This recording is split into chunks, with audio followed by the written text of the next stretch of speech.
Hello, have a nice day. मेरे घर के पिछवाड़े एक बहुत बड़ा जंगल है और उस जंगल में कम से कम 16 किस्म के पक्षी रहते हैं।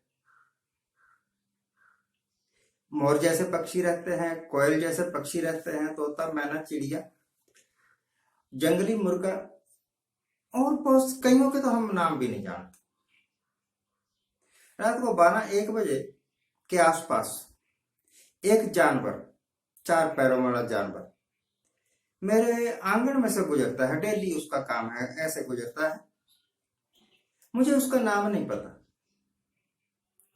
परंतु उसका शरीर नेवले जैसा है और इतनी लंबी पूंछ बालों से भरी हुई। और गिद्ध जैसे जानवर रहते हैं, गाय, बैन गाय जैसे जानवर रहते हैं, और भी बहुत सारे जानवर रहते हैं, बंदर वगैरह, जिनका हम नाम भी नहीं जानते।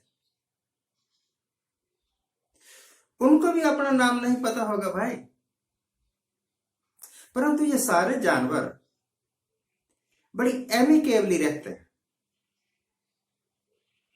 मोर ने कभी तोते को अपना दुश्मन नहीं समझा। मुर्गे ने कभी मोर को अपना दुश्मन नहीं समझा। कोयल कभी इस बात से नाराज नहीं होती कि प्रभा कैसे बोल रहा है, और प्रभा को इस बात से चिंता नहीं होती कि शिकरा कैसे बोल रहा है। शिकरा एक पक्षी है जो कि हमारे घर के आसपास बहुत मिलता है।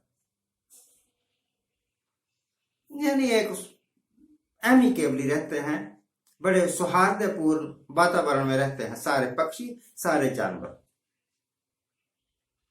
फिर क्या वजह है, वाई इट इज सो, कि हिंदुस्तान में इंसान एमिकेबली क्यों नहीं रहते?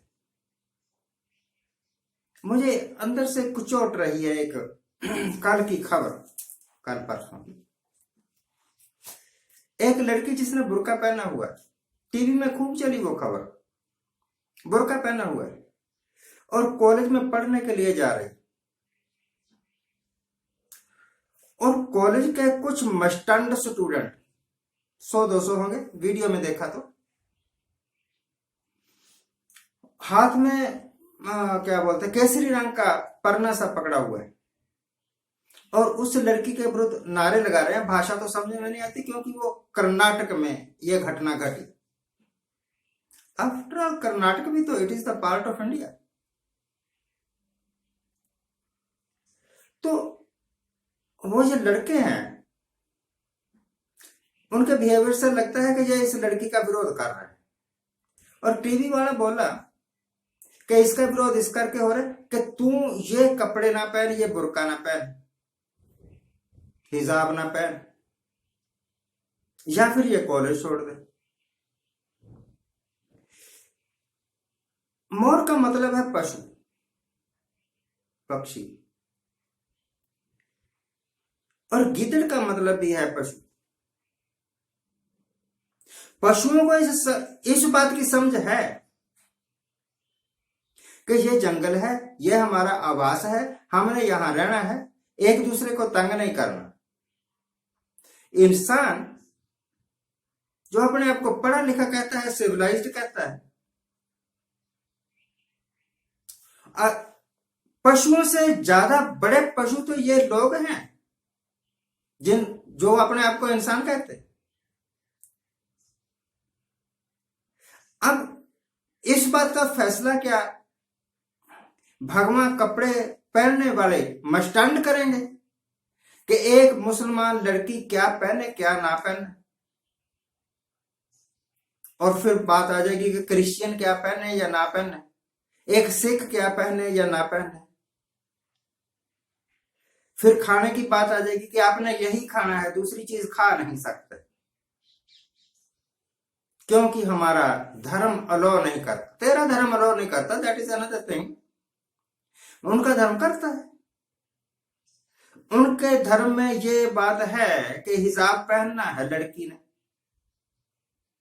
और मुस्लिम लड़कियां खुशी से पहनती हैं, शान से पहनती हैं। उनकी चाल ढाल बता देती है कि वो ये पहरावा पहन के शेमफुल महसूस नहीं करती, बल्कि सेफ महसूस करती। ये कैसा राज आ गया पिछले 7 साल में कि धर्म के नाम पर लोग अंधे हो गए, सोचने और समझने की शक्ति खो बैठे, अपना विवेक त्याग दिया। अब एक बात मैं आपको बताता हूं, कुछ शरारती लीडर्स हैं जो कि इनको उकसाते। दिल्ली में जो हुआ ना पिछले 2-3 साल में, उससे मैंने ये अंदाजा लगाया, और अंदाजा 100% सही है, इसका मेरे पास प्रूफ है।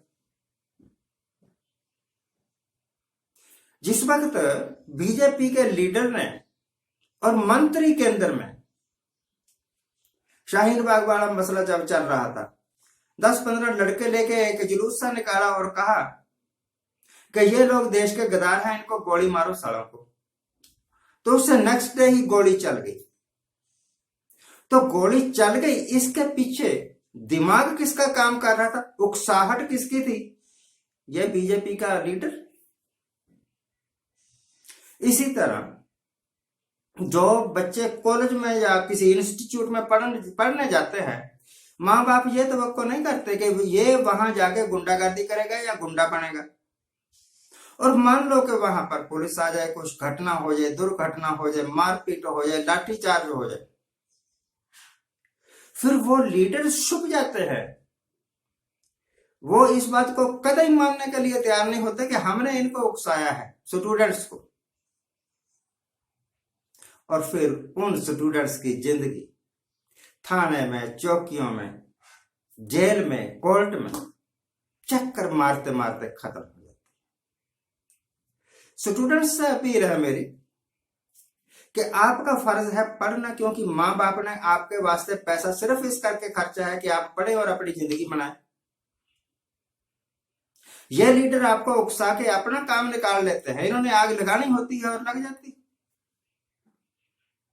अगर आप फंस जाते हैं कानून के चक्कर में, पुलिस में चक्कर में, तो आपकी लाइफ का सत्यानाश हो जाता है।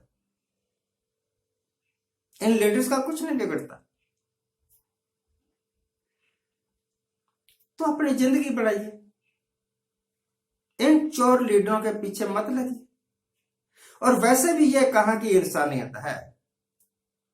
एक तरफ तो हम कहते हैं कि पूरा विश्व भी हमारा परिवार है, और एक तरफ हम कहते हैं सर्वे सन्तु निरामया, सर्वे भवन्तु सुखे, और दूसरी तरफ किसी को कपड़े तक नहीं पहनने देते। It is shameful, it is pitiful. मुझे बड़ा बुरा लगता है जब पाकिस्तान में माइनॉरिटीज के साथ ऐसी घटना होती, तो अब भी तो बुरा लगता होगा। 84 में हम भुगत चुके हैं, और इस जुनून का किसी को कोई फायदा नहीं हुआ।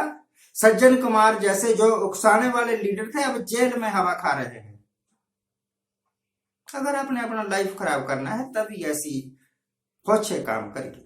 आज के लिए इतना ही। आज जिनका जन्मदिन है उनका हैप्पी बर्थडे, आज जिनकी मैरिज एनिवर्सरी है उनको बहुत बहुत शुभकामनाएं। सदा सुखी रहिए, आनंद प्रसन्न रहिए।